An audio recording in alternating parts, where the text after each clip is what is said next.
ایک مرتبہ نبی علیہ السلام بڑے خوش تھے.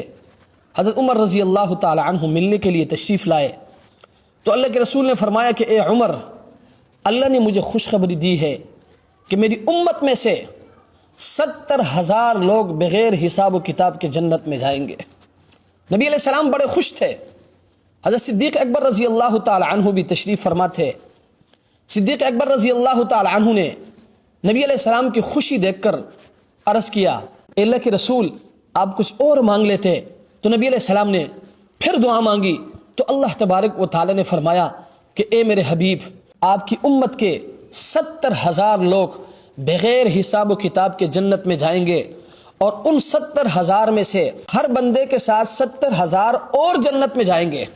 نبی علیہ السلام بڑے خوش ہوئے. صدیق اکبر نے نبی علیہ السلام کی یہ خوشی دیکھ کر پھر عرض کیا، اے اللہ کے رسول، آپ کچھ اور مانگ لیتے. نبی علیہ السلام نے پھر دعا مانگی تو اللہ تبارک و تعالی نے فرمایا کہ اے میرے حبیب، آپ کی امت کے 70,000 لوگ بغیر حساب و کتاب کے جنت میں جائیں گے، اور ان 70,000 میں سے ہر بندے کے ساتھ 70,000 اور جائیں گے. پھر اس کے بعد میں جہنم سے ایک لب بھر کر جہنمیوں کو، اگر آپ کی امت میں سے کوئی جہنم میں جائے گا، میں جہنم سے ایک لب بھر کر جنت میں ڈال دوں گا. نبی علیہ السلام بڑے خوش ہوئے. صدیق اکبر نے جب نبی علیہ السلام کی خوشی دیکھی پھر عرض کیا، اے اللہ کے رسول، آپ کچھ اور مانگ لیتے. نبی علیہ السلام نے پھر دعا مانگی. اللہ تبارک و تعالی نے فرمایا، اے میرے حبیب، میں 2 لب بھر کر جہنم سے نکال کر جنت میں ڈال دوں گا. نبی علیہ السلام اور خوش ہوئے. صدیق اکبر تھے نا، ارحم امتی بی امتی، ابو بکر ارحم تھے، رحم زیادہ تھا. پھر عرض کیا، اے اللہ کے رسول، آپ کچھ اور مانگ لیتے. تو نبی علیہ السلام نے پھر دعا کی. اللہ تبارک و تعالی نے فرمایا، اے میرے حبیب، میں جہنم سے 3 لپیں بھر کر جہنمیوں کو جہنم سے اٹھا کر جنت میں ڈال دوں گا. جب اللہ تبارک و تعالی نے 3 لپوں کا وعدہ فرمایا تو حضرت عمر رضی اللہ تعالی عنہ نے عرض کیا، ابو بکر اب بس کرے. اللہ نے اتنا وعدہ فرمایا کہ 3 لپیں بھر کر جہنمیوں کو جہنم سے نکال کر اللہ تبارک و تعالی جنت میں ڈال دیں گے. ابو بکر صدیق رضی اللہ تعالی عنہ فرمانے لگے کہ عمر، اگر اللہ تبارک و تعالی ساری امت کو بھی جنت میں ڈال دے تو آپ کا کیا نقصان ہے؟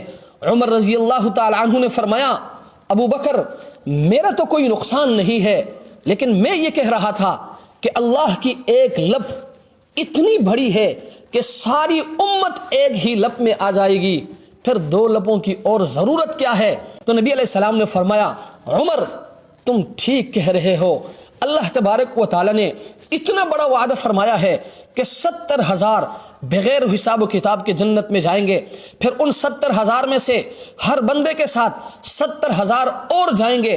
پھر اللہ تبارک و تعالی 3 لپیں بھر کر جہنم سے جہنمیوں کو نکال کر جنت میں ڈالیں گے، پھر اور لپوں کی ضرورت کیا ہے؟ حضرت عمر سے فرمایا، عمر، تم ٹھیک کہہ رہے ہو. میرے بھائیوں، میرے دوستوں، آپ خود اندازہ لگائیں کہ اللہ کے رسول نے میرے اور آپ کے لیے اللہ سے کتنا مانگا ہے، اور اللہ تبارک و تعالی نے کتنا بڑا وعدہ فرمایا ہے. اس لیے میں آپ سے بھی گزارش کروں گا کہ اللہ کے حبیب کی، یعنی نبی علیہ السلام کی ایک ایک سنت کو آپ نے اپنے عملی زندگی میں لانا ہے. نبی علیہ السلام کی ایک ایک سنت پر، نبی علیہ السلام کے ایک ایک قول پر، نبی علیہ السلام کے ایک ایک عمل پر آپ نے عمل کرنا ہے. آپ نے نبی علیہ السلام کی سنتوں کو اپنانا ہے. اللہ کے رسول نے تو اللہ سے ہمارے لیے اتنا مانگا ہے.